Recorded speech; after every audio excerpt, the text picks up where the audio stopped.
Right then guys, it's Lambretta Vlog Time. I've just finished work, got away a little bit early today, which is always nice. I'm in Leeds, I work in Leeds. I don't know if I mentioned before, I don't know if I told you all of this before to be honest, but I'm a support worker for deaf and or blind individuals.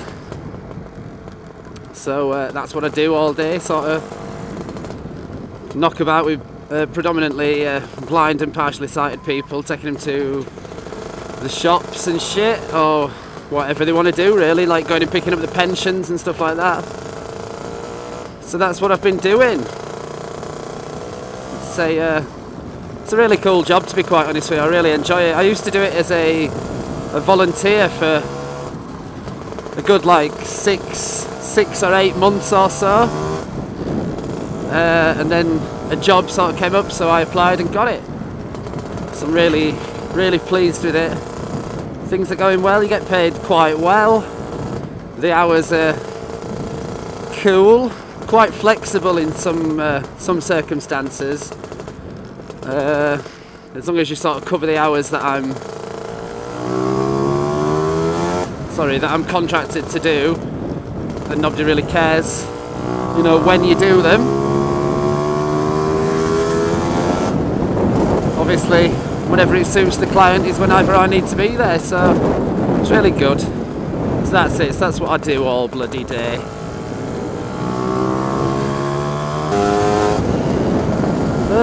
Had a bit of a decent result last Friday. I haven't done a video for a while, have I?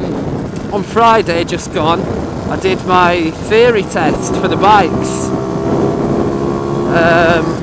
which was like the written sort of theory bit and the hazard perception bit that you have to do. Did that last Friday and passed it, which I was pleased about. I wasn't sure whether or not I was going to pass it. I don't know if you've done the hazard perception thing. You can do these ones online, like practice ones. Come on, mate. And I did a couple of practice ones and I wasn't doing very well, to be quite honest with you. I think I didn't really understand what it was that they were looking for. I thought it would just like click on anything that was a hazard or potential hazard, which it sort of basically is. But if any of you have had it, you know, any experience with riding bikes and stuff, you'll realise that you notice a lot of things that can be a potential hazard. So I was sort of clicking on all sorts of shit, like kids knocking around at the side of the road, thinking, well, that's a potential hazard because they might just run out and stuff like that, but that wasn't what they were looking for.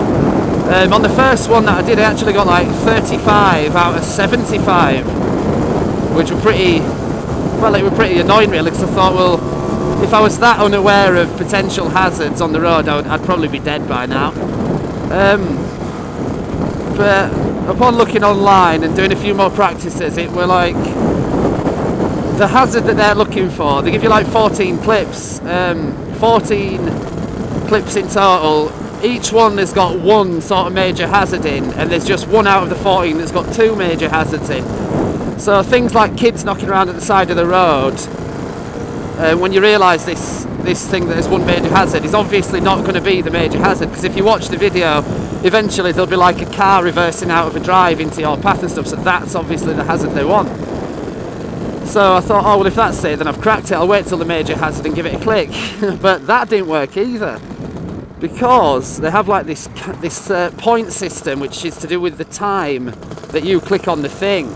So the hazard will sort of appear, and as it develops, it's like the time sort of ticks down, the number of points you get ticks downwards, so it'll go like 5, 4, 3, 2, 1, 0, and you have to click it as soon as they sort of want you to press it. It's really weird. I mean, I can spot potential hazards, like I said, coming a mile away, which is how you sort of survive on a motorbike, but if you didn't click it at the exact sort of time that they wanted, then you'd end up getting like 1 point for identifying the correct hazard and clicking it in a sort of a timely manner. You'd only get 1 point, and I thought, this is bullshit. So then my girlfriend's actually got a full bike licence, so she was telling me when she did it, she was advised to sort of click it up to like 5 or 6 times for each one. so that you can make sure you get it in the top sort of points bit. So you'd see a hazard and then just sort of basically start clicking every second or every half second up to like 5 or 6 clicks, and that way you sort of ensure that you get one of the higher scores, such as 5 or 4. So after I took that all on board, I did a couple more practices and that was it. I passed the practice ones and I was doing really well, so I thought, sound, I'm ready for it. I mean, I had it booked anyway, so I couldn't cancel. It was too close to the date to cancel it, so I had to go and do it. So anyway, so as I say, I went and did it and I passed. Can't remember what my total was. I think out of the hazard perception I got about 54 or 55 out of 75, and I think the pass rate sort of thing, or the pass level, shall we say, was like 45. So you had to get 45. So I cleared it with quite a bit of headroom, which were really pleasing. Plus it cost you £25 each time. So I really didn't want to fail it, because I didn't want to have to rebook it and you know, pay another 25 big ones. But as luck would have it, I didn't have to. I just passed it first time, so that's it. That's that done and out of the way. So I can go on now and sort of book. I'm going to book a sort of few little lessons. I think you have to do them in banks of 2 lessons at a time, from what I can gather. Well, or the one nearest me you do anyway. So do a couple of lessons and see if they'll do me kind of an assessment and tell me what they think, how many lessons I'm going to need and shit like that. So that's what I'm going to do. I'm going to get them booked as soon as I get paid, which is a week yesterday, so not long, and I can get some proper lessons done.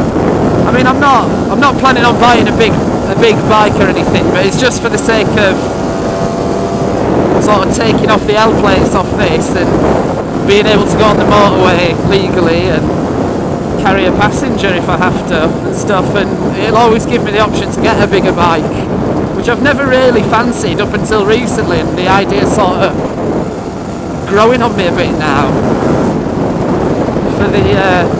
for the sake of commuting and stuff.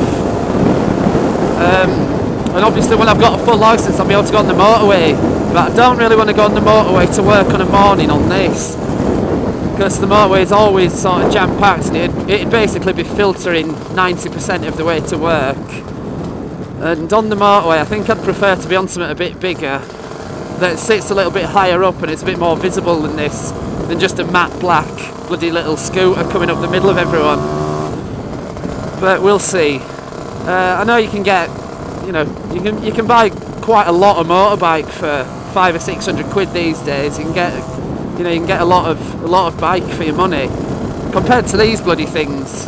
You know, it's, put it in perspective really. When I've been looking around, you can get like CBR 600s and stuff for 500 or 600 quid and 700 quid, which I think could probably be a bit fast for me. I don't really want a sports bike like that, but you think, you know, you can go quite a long way over 100 mile an hour straight away just for the sake of 500 or 600 quid. Whereas, you know, as I'm sure you're aware, these bloody Lambrettas are just, well, it's just a money pit basically that's never ever going to do 100 mile an hour. I mean, in certain circumstances they do. Really highly strung machines, they do get over 100 mile an hour now, but you have to sort of weigh up, would you really feel comfortable doing 100 miles an hour on a Lambretta? And the answer is, you know, probably no. But so it's something to think about, so that's what I'm going to do. I'm not sure yet, but I'm hoping that when I do my lessons and stuff, they'll allow me to wear the helmet cam. I don't see any reason why not. It's for my safety and for everyone else's safety. So when I'm doing the lessons, I'll video them if possible, but I know for a fact I won't be able to do any sort of narrating over the top, because I'll have to listen out for the little earpiece thing that the instructor will have, you know, the little microphone that'll tell me turn left and all that shit. So I know that I won't be able to do any proper vids, but I can video some of the lesson and just see how it goes. I can't see him having a problem with that. So yeah, I'm pretty excited about it all, to be honest. I'm confident in my own ability,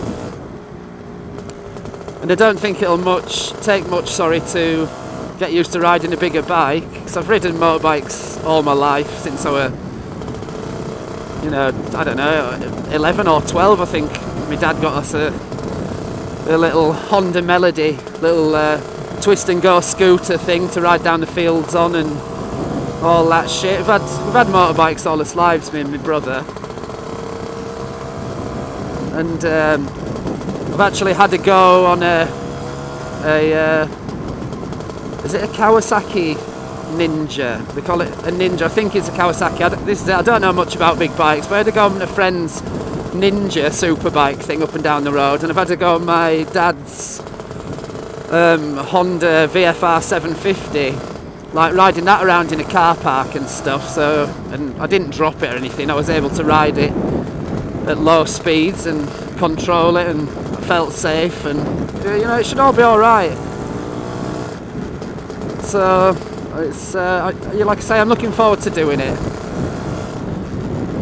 and as soon as I get past, then I can get this insured. Well, it's insured now, but I can get a bigger engine on it and stuff, and some modifications and shit, and you know, declare them, shit like that. So yeah, I'm pleased with myself. So I thought I'd give you that little update. That's about it for now. I'll leave it at that.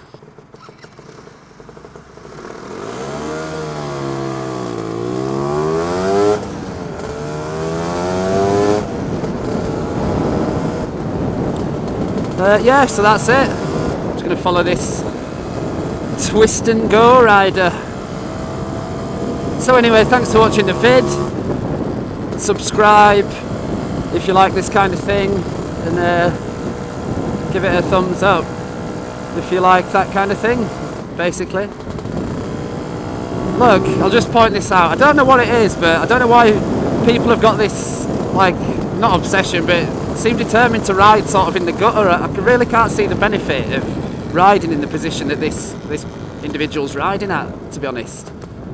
For me, you're just too far to the left, and it makes it kind of tempting for what they're going to do. Are they going to filter or not? No, they're doing it right. You know, it can make it kind of tempting for cars to overtake you and shit when you like that, and get a bit too close to my liking. I like to really, really dominate the position in the road where I am. Take up the space of a full car by just sort of riding it a bit closer to the white line. Not the lines on the left hand side, the line in the middle. But anyway,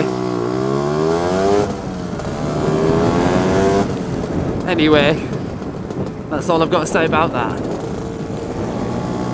So yeah, as I say, see you later. Thanks for watching. See you in a bit.